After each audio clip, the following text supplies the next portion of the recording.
Do you have enlarged earlobes? Well, if you're watching this, then I suppose you probably do.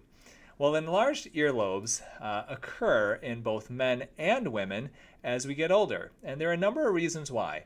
So, for most men who don't typically wear earrings, earlobes can stretch due to the aging process. Like other parts of our face and our body, gravity tugs on it day in, day out, every day of our lives, and gradually those earlobes can actually get droopy, like let's say our neck or other parts of our body.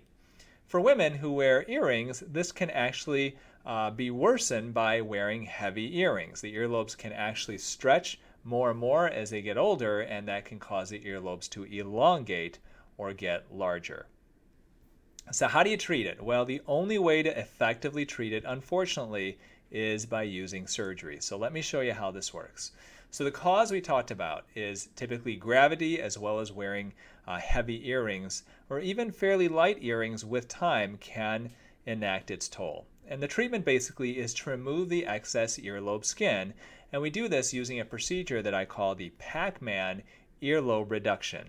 And essentially what it is taking a pie-shaped piece of the earlobe out by cutting it out and decreasing the size of the earlobe.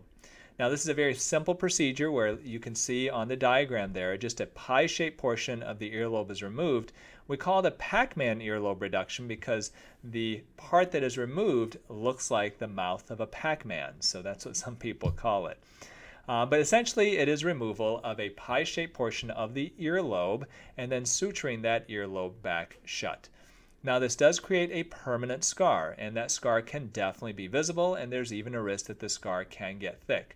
But in general, this is a great way to reduce the size of the earlobe.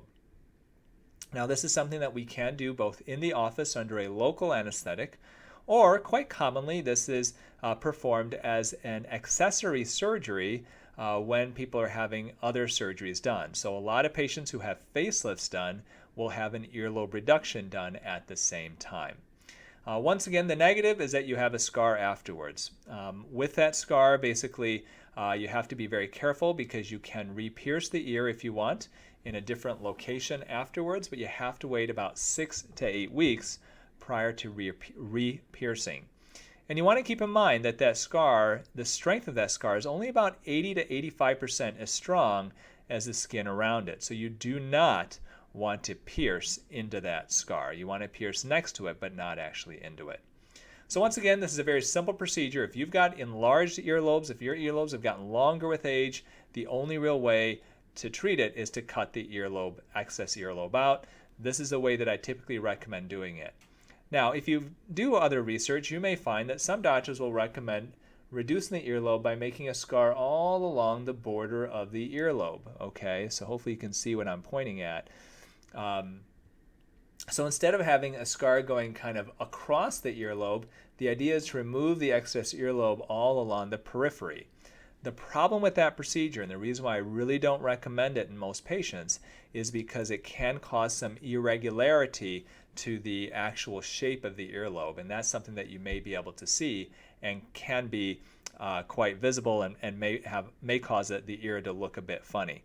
And the problem with that is it's very hard to correct it because the excess skin that you may want to try to excise to alter it is gone. It's been cut out.